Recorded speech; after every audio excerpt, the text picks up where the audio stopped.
Hi there, Lohre here, and if you're a woman over 40 working hard to lose body fat and get stronger, I want to help you avoid some sneaky protein mistakes that could actually be working against you. Protein can be your best friend when it comes to fat loss and muscle tone, but only if you're using it in the right way. Let's talk through the 5 most common protein mistakes that I see women make, and yes, I've made several of these myself too over the years. Mistake number 1, not eating enough protein for a body recomposition.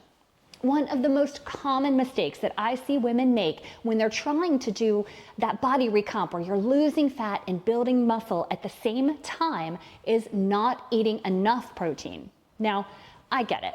When I first share how much protein I recommend that a woman eats when they start with me in my online coaching program, the reaction is often something like, wait, you want me to eat how much protein? But here's the truth. If your goal really is body recomposition, losing fat and building lean, strong, sexy muscle, then you need to give your body the building blocks to make that happen. And that means protein every single day. So here's what I recommend. I want you to aim for 1.8 to 2.4 grams of protein per kilogram of your ideal body weight, or 0.8 to 1.2 grams per pound. Let's use an example. Let's say you weigh 140 pounds, and that's about 64 kilograms. Using this range, you'd want to get between 115 to 155 grams of protein per day. Okay, that might sound like a lot at first, but if you're serious about changing your body, then preserving your muscle is going to be crucial, and this is going to help you drop that body fat. That's where the magic really happens. So when you're eating this quantity of protein, it's going to do several things. First, you're going to stay full longer, which means less cravings throughout the day, and that's a huge win. It's going to keep your metabolism stoked. It's going to help you with muscle repair from those strength workouts that I want you doing. And it's going to avoid that soft, depleted look that happens sometimes when you lose weight without enough protein. So you end up burning muscle and looking skinny fat. But it's not just about hitting your protein goal. You want to spread that intake throughout your day. I usually recommend shooting for around 30 grams of high quality protein at each of your main meals, plus a little more from snacks or a post-workout shake. When you get it right, fat loss, it's going to feel a whole lot easier, and your body is going to start changing in the ways that you actually want it to. Now, before we move on, I want to take a moment to explain why this really matters, especially for women over 40. Because eating enough protein isn't just about body recomposition or fitting into smaller jeans. It's about what's working on the inside of your body. So your hormone shifts, muscles declining, and your metabolism starts to naturally get slower in that perimenopause and menopause stage. When you understand the science behind it, you're going to realize that hitting your protein goal isn't just some fitness trend. It's one of the most powerful ways to protect your health and to feel stronger, energized, and confident in your body again. Let's break this down. So I want you to understand some of the biggest physiological reasons protein is so critical at this point in our lives. Here's what you need to know. First, you're naturally losing muscle, even if your weight stays the same. After the age of 30, most women lose 3 to 8% of your muscle each decade. After menopause, that rate can double if you're not proactively working to preserve that lean tissue. Muscle isn't just about strength or definition, although it definitely does those. It's metabolically active tissue. That means the more muscle you have, the more calories you're burning at rest. The second reason is that protein helps you protect your bones. Estrogen plays a major role in maintaining bone density, and as those levels drop, bone loss speeds up. But here's the cool part. Protein, especially when you pair it with resistance training, can help support bone remodeling and reduce your risk of osteoporosis. It's like giving your body the raw materials to rebuild, not break down. Then protein is also going to support your immune system, your skin, and your hair health. Protein isn't just about muscles. Your immune cells, your skin structure, even your hair follicles rely on a steady supply of amino acids that are in proteins. If you're not getting enough, your body has to break down its own tissue to get what it needs. That's where you get the thinning hair or dull skin or slow recovery from injury and from illness. Protein also improves insulin sensitivity. Many women become more insulin resistant during perimenopause and menopause. Protein can help regulate your blood sugar, and it's by slowing down digestion and reducing those glucose spikes after meals. That's going to give you better energy, less cravings, and more stable moods. So yes, protein helps you get lean and strong, but it's also a key tool for protecting your long-term health. You deserve to feel strong and energized, capable at any stage of life, and protein is going to help you make that happen. The second mistake is that women count all protein sources equally.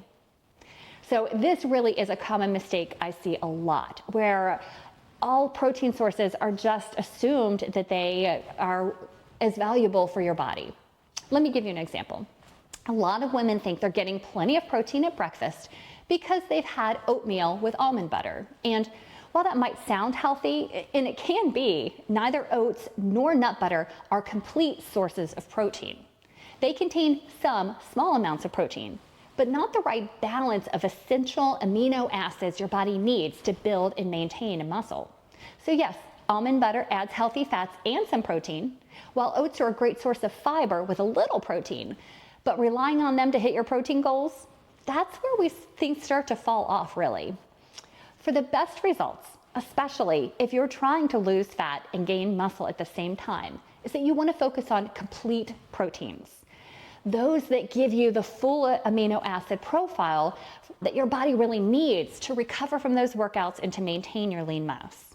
So some examples: chicken, fish, turkey, eggs, dairy like Greek yogurt, cottage cheese, or high quality protein powders like my favorite Ultimate Muscle Protein. That's the one that I recommend the most. If you're plant-based, look for combinations that are going to give you a complete profile, like fermented soy, edamame, quinoa, or a blended plant-based protein like PBP. Bottom line, don't assume that all protein is equal and that it's doing the same thing in your body. Quality matters just as much as quantity when it comes to getting the results that you want. Mistake number 3, misreading your protein serving size. This one is easy to overlook, especially if you're switching between brands of protein powder.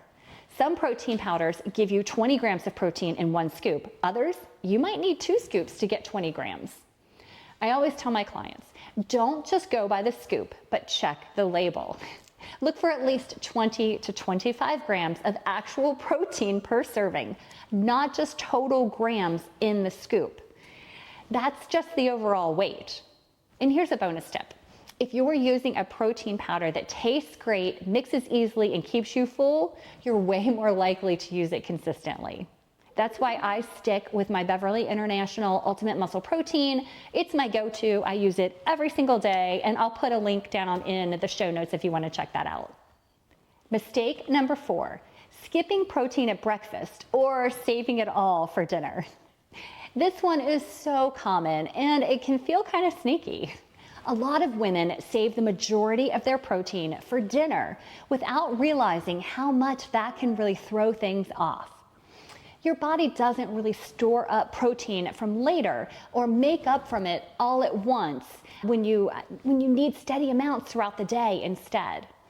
So that's going to mean that it's going to support your muscle repair, energy, and fat loss. And breakfast, that's the meal that most women skip or go light on it when it comes to protein. You know, toast, coffee, or nothing at all. Does it sound familiar? But getting 25 to 30 grams of protein in at breakfast is huge, and it's really going to change things for your body. It's gonna curb those cravings later. It's gonna balance your blood sugar and your mood. It's gonna jumpstart your metabolism for the day. And it's gonna set you up for stronger, more energized strength training and just a stronger day. It doesn't have to be complicated though. Eggs, Greek yogurt, or leftovers even from last night's dinner, like chicken, can totally count. The bottom line is, don't wait until dinner to start fueling your body. Get that protein early in the day and then spread it throughout the day. You're gonna feel so much better and you're gonna see better results too. Mistake number 5, not having fast, easy protein options on hand. If protein isn't convenient, it's so easy to skip. That's why I always keep things on hand that are gonna help me throughout the day. So my protein powder, of course, I love to blend that with almond milk and frozen berries. Hard-boiled eggs are a go-to for me. Low-fat plain Greek yogurt or cottage cheese is so helpful. And then things like cooked grilled chicken or turkey breast. Those super simple salmon packets or tuna packets are really helpful. And then on-the-go protein bars. So Ump bars or Quest bars are my 2 favorites. Just please be careful with the sugars and make sure there's high-quality protein in those. The easier it is, the more consistent you're gonna be. And consistency is what gets us results. Protein isn't just about building muscle. It's one of the most powerful tools that we have, especially in perimenopause and menopause.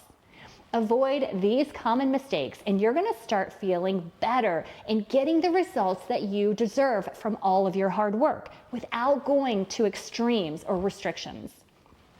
I want to help you figure out exactly how much protein you need and how to build that around your meals too. And that's exactly what I do with my online training. If you want to work together one-on-one, head over to my website at julielohre.com and email me. We can get started. If this video has been helpful, please hit like and subscribe to my channel so you can get all of my latest content. And I would love to know, are there mistakes that I missed? Make sure you put those in the comments so that we can all share information and grow together.